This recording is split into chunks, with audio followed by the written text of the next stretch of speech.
Good morning, folks, and a very happy Friday from the Gallant Few Rangers podcast. My name's Colin.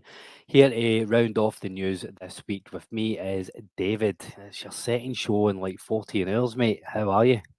Not bad, not bad. It's I'll class it as part of my community service.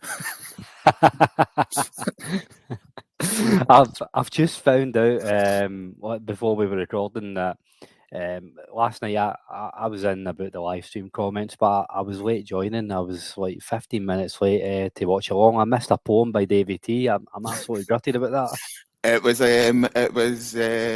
I don't know if it was you would call him the bard or your bard, but no, it was a most welcome curveball to kick the show off. I wasn't expecting it, but it was rather good.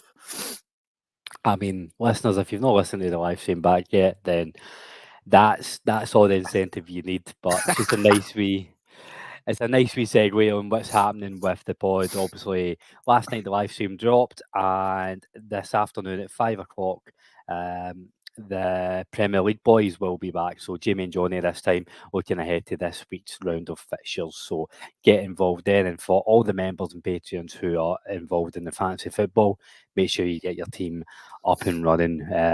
Or your team selections done by tomorrow morning. As always, finds a wee like, finds a wee subscribe, and it does help the pod massively. So, just in the nick of time before recording, Davey, we've seen the tweet from Fabrizio Romano saying that Almeria have turned down a formal bid from Rangers for their Brazilian 20-year-old centre back Kaiky. So the proposal was worth €750,000 plus 7 million and a 30% sell-on clause, but it's been rejected. So that's a 750 grand loan with I think an option to buy of €7 million.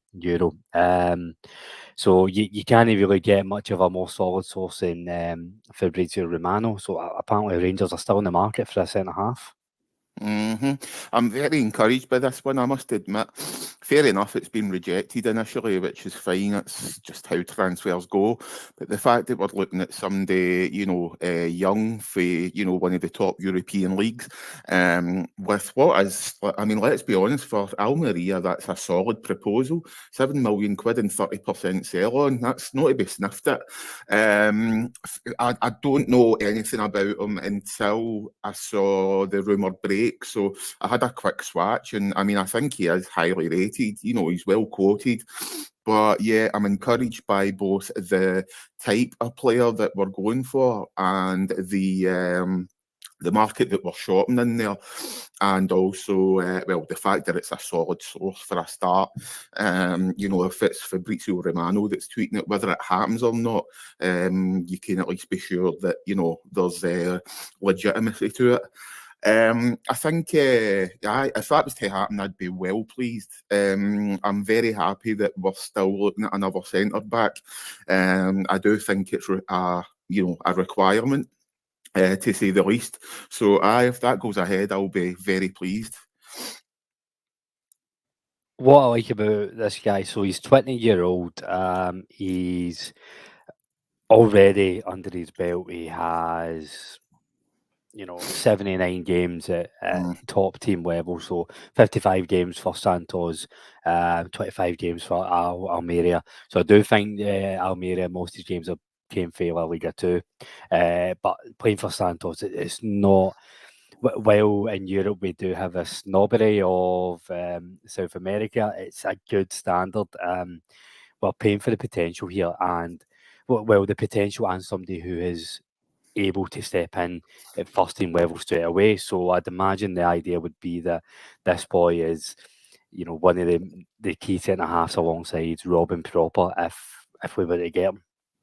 Yeah, I think it is. It's actually quite, if you think about it, if Proper and this dude's Kaiky, however you pronounce it, if that's the pairing, then you've got a solid, experienced centre back with a younger guy. However, a younger guy that's got experience. I think it's a very intelligent pairing if it goes ahead.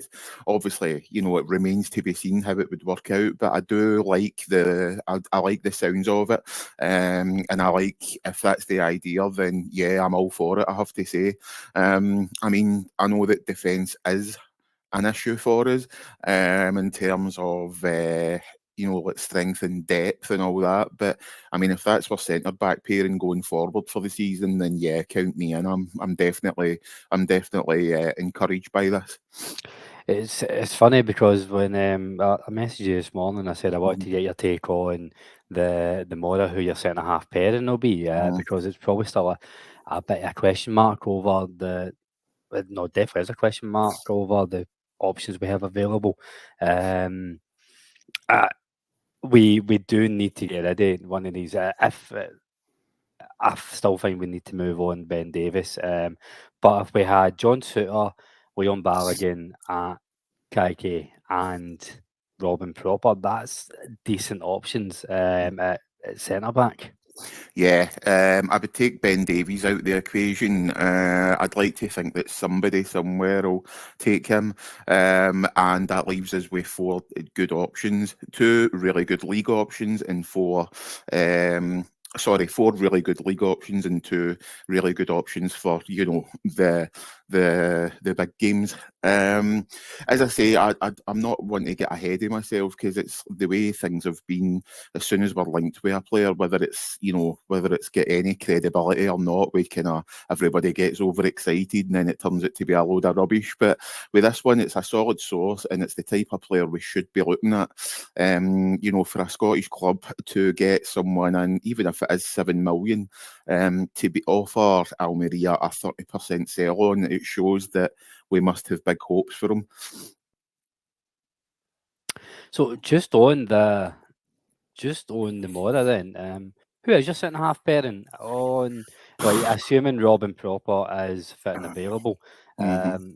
I'm kind of in two minds here.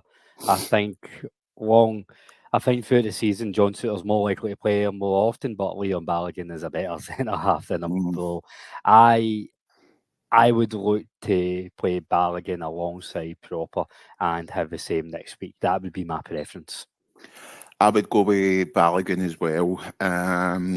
I know that defence isn't something that you can really tamper with and chop and change. Balogun is somebody that will need to be chopped and changed every now and again due to his like age, fitness, and everything. But in terms of being a first choice tomorrow, I would have Balogun definitely. Yeah, we're in agreement, but I don't know. Mm. Maybe there will be a shock transfer out. Maybe John Suit will be announced on the way out the day. It is getting to the transfer window was silly season. This is the silliest part of the silly season. The last week, really, like nobody's safe for a rumour. And let's get into the rumours. Rabbi Matondo has been in plenty of the news. It started this week talking about Leeds United being interested. Blackburn Rovers manager John Eustace was asked at a press conference if the rumours are true that he is interested in Rambe Matondo. And he didn't deny it. He said they are on the list along with 60 other players that the recruitment team have been looking at. So they are, yes. Um, we've also laid out the transfer window timeline and said who wouldn't be available for this weekend's clash and who were, and he said who were looking to get in after this weekend. So he's no denied that Rabbi Matondo has piqued his interest, but he's tried to play it down with all the 60 other players. What's your thoughts on this chat? I think he's got to play it down. It's I mean, it's not the type of transfer that you would use to whip your fans into a frenzy, I suppose, if we're being honest. But at the same time, he's got to play it down because you don't know how it's going to play out. I mean, it's came direct from their manager that he's looked at him. Whether the list is 60 or not, let's be honest, it's probably nowhere near that. But I doubt. I would imagine. I don't doubt he's got a couple of options in Matondo's position, and Matondo is one of them. I think he would be a good signing for them for what it's worth at that level. I mean, it's a good standard level, but his pace and all that it would be well suited to that league. So never know. As I said last night, I'm not like urging him out the door. I don't dislike him, but it's just as time goes on, I would like to see players who have been here for a few years slowly but surely kind of phased out. Aye, and it's the wages that he frees up where we Yeah. can maybe look at another winger and maybe a centre half, for example, or it definitely the wages will play a massive part on what business we do between now and the end of the window. Just staying on in that position, the last 24 hours or so, the rumours with Abu Kamara of Norwich City have really ramped up, and I know David he mentioned this last night as well.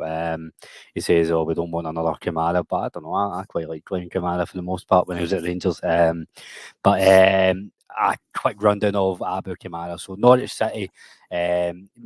Plays mainly on the right wing, but can play in the left wing as well. 21-year-old.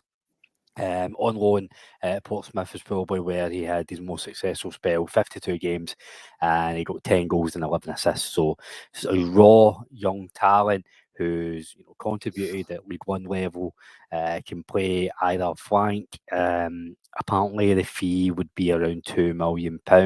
Again, somebody who has he's got first team experience at a decent level and has potential. If we are in the market for a winger, I don't think it's a bad shout here. No, I have to be honest, it came out of nowhere yesterday when I seen that mentioned. I had to actually search who he was. I was kind of hoping as time went on that we would stop shopping in that market, Championship, lower English leagues. However, he does seem to fit the bill. Age, ability, experience. For 21, he's got a decent amount of experience under his belt. Whether Norwich will do business or not, I don't know. But 2 million seems reasonable for someone with his number of games, his stats, and his age, I suppose, and his potential. It's one that I would be all for it if it turns out to be true. I certainly don't have any reservations about it. Maybe the fee might be too high, but then when you shop in that market, you're always going to pay over the odds for an English player. It's like going for seeing a jacket in Primark and then going to Zara, same jacket, and it's just £400 dearer. You know what I mean? It's and you're kind of questioning why is it just a label here? But you mentioned about shopping in that market. We do need to start shopping in other markets, but there's a lot of criticism we're looking in the Championship, and I'd maybe argue that it's not as black and white as like it's either been successful or unsuccessful for us. I think I get the argument of signing, as Scott Young of the pod says, old guys for England. Right, that doesn't always work out for us, but I think we've been quite successful when we've signed younger players for in and around England. Like so, for every Kieran Dowell and Todd Campbell, we have a Calvin Bassey, Joe Aribo. Josh Windass was a success for us in terms of what he contributed to the squad at the time and the money we got back. Guys like that, it's I think we have been fairly successful in getting young players for down south. I do agree, actually, just to slightly contradict myself when I say I would hope we weren't shopping in that market. I think what I would probably have preferred to say was not solely focusing on that market. But now we have broadened, obviously. I mean, Hefty, this dude this morning, Proper for Holland. There's players have came in from elsewhere. So, if we go elsewhere, but still, dip into the championship for the right player, then fair enough. I mean, you're right. Who can argue with the success, both on the park and financially, of Aribo, Bassi? Fair enough, there's the Kieran Dibbles out there, but no, you're right, I do agree. I'm not saying, oh God, no, a championship player, that's the last thing we need, but it's just like, it's good. We are actually branching out, so if there's the right player that happens to be in the championship, then I go for it. I think it'd be different if it was the only league we were plundering. You'd be like, Jesus, Aye. man, same old. But no, I do think you're right, actually, just to kind of slightly backtrack on what I said. And it's we spoke about this on the news the last couple of days, both myself and Jack yesterday, and you and I the day before. That it seems we are. I mean, I'm not saying that every rumour will be true that we're hearing here, like so Abu Kamara. It might be fake, but we have had Abu Kamara, the boy for Benfica, the Croatian boy as well, the 26-year-old, I forget his name, that we covered the other day. It does seem to be that a lot of rumours are going for that left wing position, so it must. I'm quite surprised because we're going to come on to Oscar Cortez in a minute, but I think the wings are maybe the least of our worries. Well, that's actually a point. I think we do need one, maybe just one, yeah. But no, you're right. It's strange that I think maybe a particular agent's been tasked with finding a left winger, or a scout, whatever. That's been their task, find a left winger, and that's kind of where the noises came from. Obviously, in the background, as we saw this morning, a centre half is being quietly sought, but it looks like a left wing is the one that's got out, if you like, and that seems to be where the rumours come from. I think like somebody will hear a rumour and say, "Oh well, he's on the left wing, so it must be true." You know what I mean? And the timing that they all start once Abdallah Sima moves to Brest as well. It's just, I don't know. I may be getting cynical as I get older, David, but I'm just feeling like, is this all a bit too convenient? As it's all these things kind of slot in each other, don't they? It's like Sima gets announced at Stade Brest. I think he was posing in the jersey, and within half an hour we were linked with the Benfica boy and the Fiorentina boy. I think there's a second player for Benfica as well that's came out the woodwork. I can't remember his name, and I don't know too much about him. But yeah, the rumours have surfaced, and you're right. There's convenience, and then there's just blatantly obvious, isn't there? I tell you what, like not to knock MD's trade or anything, but it must be a nice job just to kind of write for these write for these pages and just put two and two together and get five, and knowingly say our sources state like you'll eventually get one right at some point, you know what I mean? But there's very many swings and misses. I much prefer this than having mad sagas with, like the will he, won't he, and the same names coming up every year or every window and it rumbles on, and then nothing comes of it, and then it resurfaces again the next window. That's tedious at best. It's tiresome and it's dreary. At least this is like names coming out of as kind of curveballs that we either don't know too much about them, or we're just like, wow, that's a bit of a novelty name there. You know what I mean? So it's entertaining if nothing else.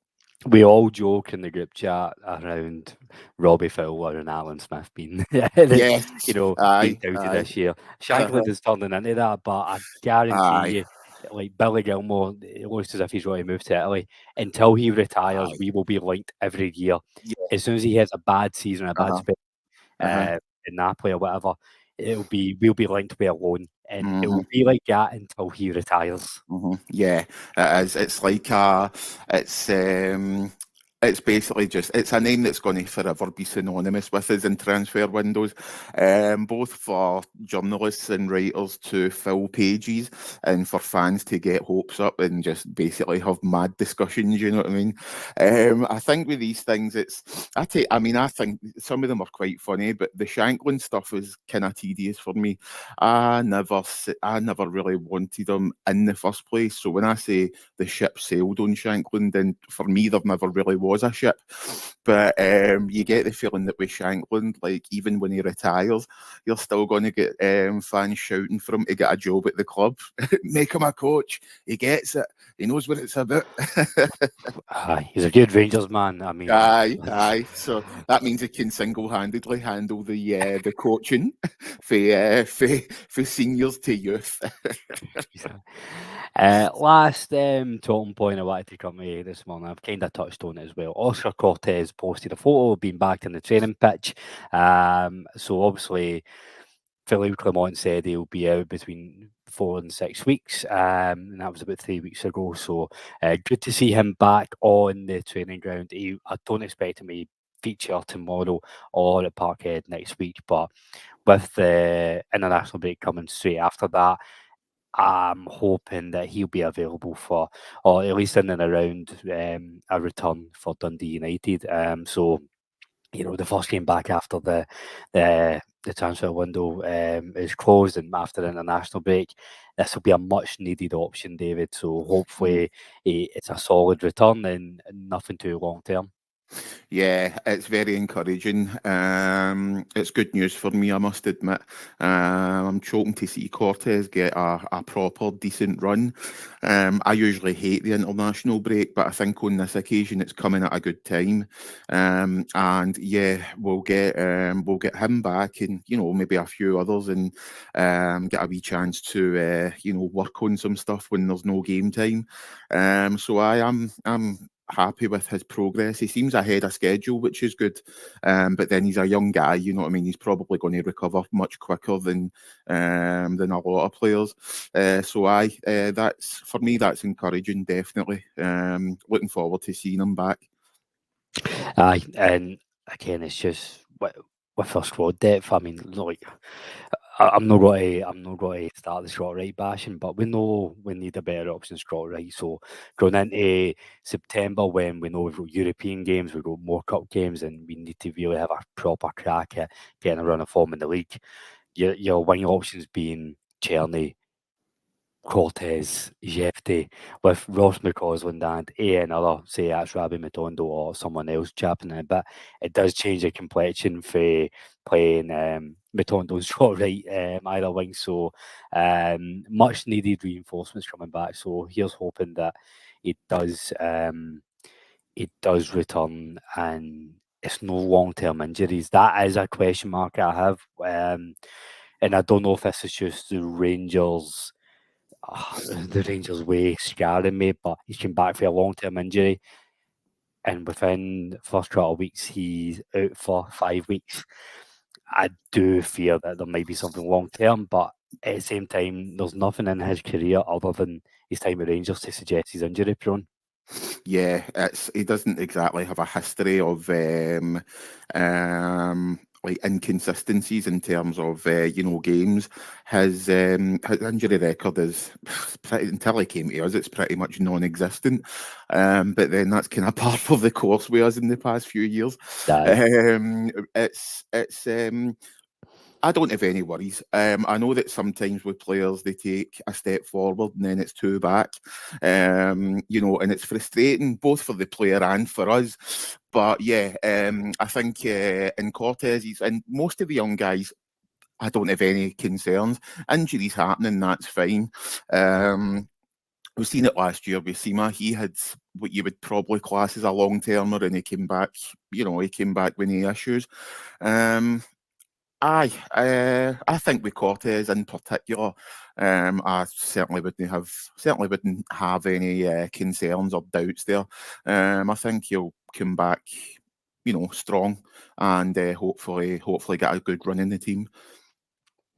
Here's hoping, because players being successful usually means the team is successful. So fingers crossed. Exactly. But that'll do us for today. So just a shout out to all the listeners. Thank you very much for all everybody tuning in this week. All the comments, as always, let us know what you think. The transfer rumours that we've ran through today, and give us a wee like, a subscribe, follow, retweet, share, wherever you get your podcast.